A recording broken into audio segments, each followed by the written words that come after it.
Ada 2,76 juta warga Indonesia yang kecanduan bermain judi online.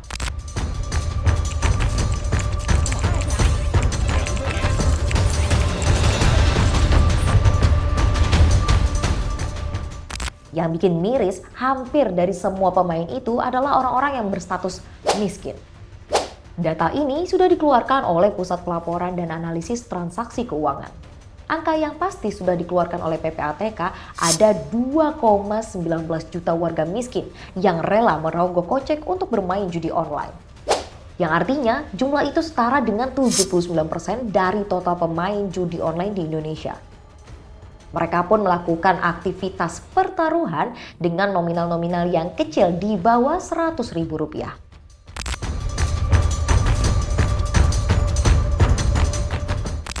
Para pelaku dari golongan warga berpenghasilan rendah adalah pelajar, mahasiswa, buruh, petani, ibu rumah tangga, hingga pegawai swasta.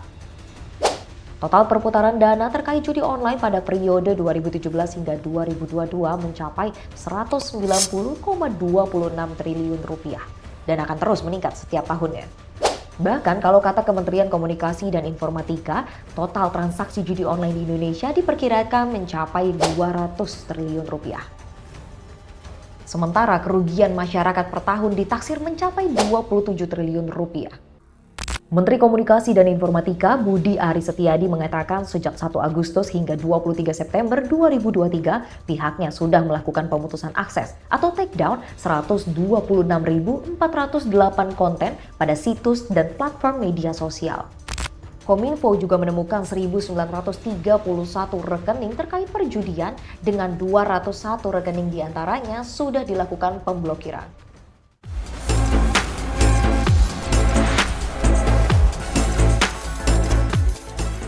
Jadi ketika kita bicara judi online, kita bicara tentang sebuah perilaku adiksi, kecanduan, ya.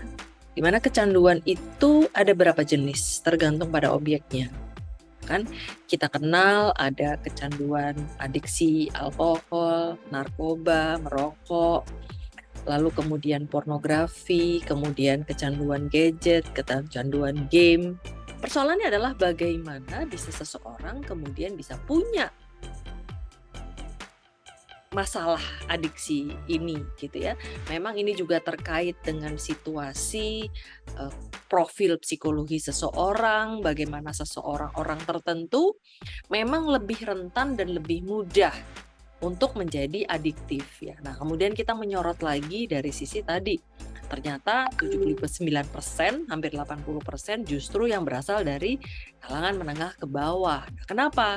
Yang pertama, di kalangan menengah ke bawah ini sudah jelas dari sisi ekonomi pastinya berada dalam kondisi kurang mampu begitu ya. Nah, justru ini mereka menjadi sasaran target yang paling empuk.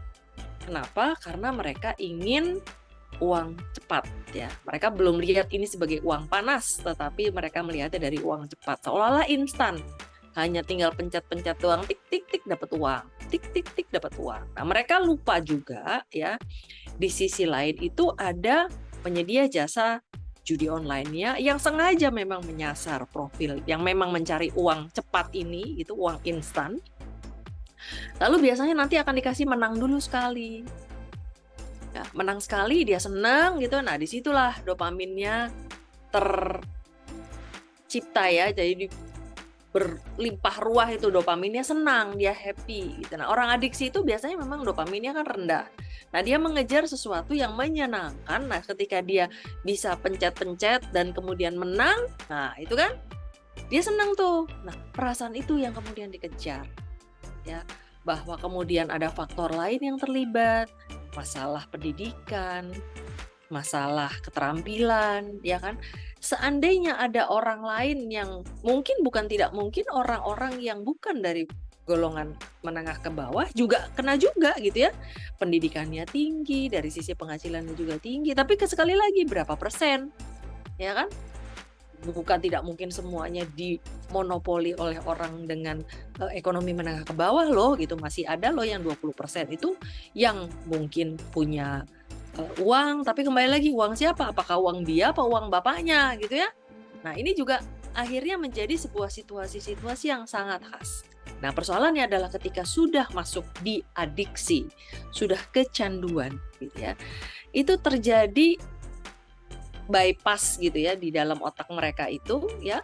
Karena pada dasarnya yang namanya dorongan emosional itu biasanya diatur di otak tengah nih, di bagian amigdala di tengah. Nah, pengambil keputusan itu ada di bagian depan, prefrontal cortex namanya. Nah, ini kan artinya kayak gas sama rem. Gas sama rem. Nah, bisa dibayangkan kalau mobilnya cuman bisa ngegas tapi nggak bisa ngerem. Ketika sudah sekali kena, lalu kemudian akhirnya menjadi adiktif. Nah, proses pemulihannya itu sangat sulit, ya, hampir sama dengan adiksi narkoba. Nah, persoalannya kemudian di Indonesia pun mungkin sudah banyak tempat-tempat rehabilitasi narkoba, tetapi rehabilitasi judi online itu belum ada sampai sekarang, ya.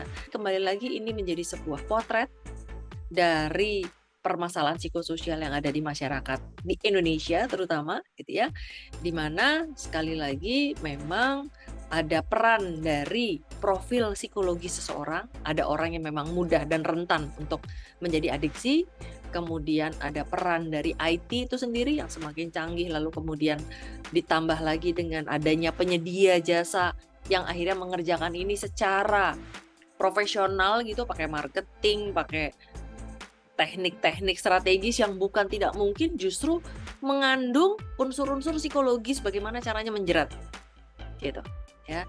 Nah, di sisi lain kembali lagi ada situasi-situasi yang mungkin juga ikut menunjang, yaitu tadi masalah ekonomi, karena memang dia ingin uang cepat, ingin bisa gaya hidup juga ikut nanti memperburuk situasi ya, karena pengen cepet, pengen gaya hidup tinggi, ya udahlah ambil uang yang cepat aja. Jadi ini secara keseluruhan memang sangat kompleks yang tentu saja harus ada solusi dan jalan keluar untuk mengatasi, tidak hanya mencegah tetapi juga mengobati. Tapi sebenarnya justru di faktor psikologisnya itu yang paling penting. Karena ketika si faktor psikologis ini bisa menahan seseorang untuk tidak menjadi adiktif atau tidak ikut coba mencari uang cepat, mencari uang panas begitu, dia punya keterampilan, ya walaupun ekonominya susah sekalipun dia tidak akan terjerat. Yang jelas dampak yang muncul tentu saja hampir sama dengan adiksi yang lain ya. Yang pertama itu memang ada ketergantungan. Kemudian menjadi tidak mampu, ada situasi yang memang mereka tidak mampu mengendalikan impuls sehingga akibatnya mereka bisa mengorbankan segala sesuatu hanya untuk bisa melakukan atau memenuhi kebutuhannya untuk berjudi gitu. Nah, ini bisa akhirnya kemudian terjadi pelanggaran. Biasanya mereka bisa mengambil uang orang lain, mencuri gitu ya. Lalu kemudian ada perubahan perilaku dan emosi biasanya karena ketika mereka tidak bisa melakukan kegiatan judi online ini yang memang membuat mereka senang, mereka jadi emosional, mereka jadi bisa marah gitu. Pada banyak kasus bisa terjadi kemudian menyerang anggota keluarga karena tidak diberikan uang oleh ayah, ibu atau siapapun gitu ya di dalam keluarga. Nah, yang paling akhir ya tentu saja terus kemudian membuat depresi, karena biasanya memang komorbiditas antara adiksi dengan depresi juga tinggi ya. Orang yang biasanya adiksi itu juga depresi, orang yang depresi biasanya juga mudah untuk menjadi adiksi. Nah, ini biasanya menyertai situasi-situasi. Kenapa? Karena terus kemudian akhirnya merasa tidak berharga, merasa gagal, merasa tidak punya masa depan, dan lain sebagainya. Berbagai upaya pemerintah mengatasi permasalahan judi online yang kian marak di Indonesia sudah dilakukan. Bahkan, pasal 45 ayat 2 Undang-Undang ITE mengancam pihak yang secara sengaja mendistribusikan atau membuat dapat diaksesnya judi online dijerat pidana penjara paling lama 6 tahun dan atau denda paling banyak 1 miliar rupiah. Namun, apakah itu semua cukup untuk menghentikan para penyedia jasa di saat demand pemain judi online masih tinggi? Tentu, ini semua bisa diakhiri jika semua pihak sepakat bahwa judi online sangat berdampak buruk.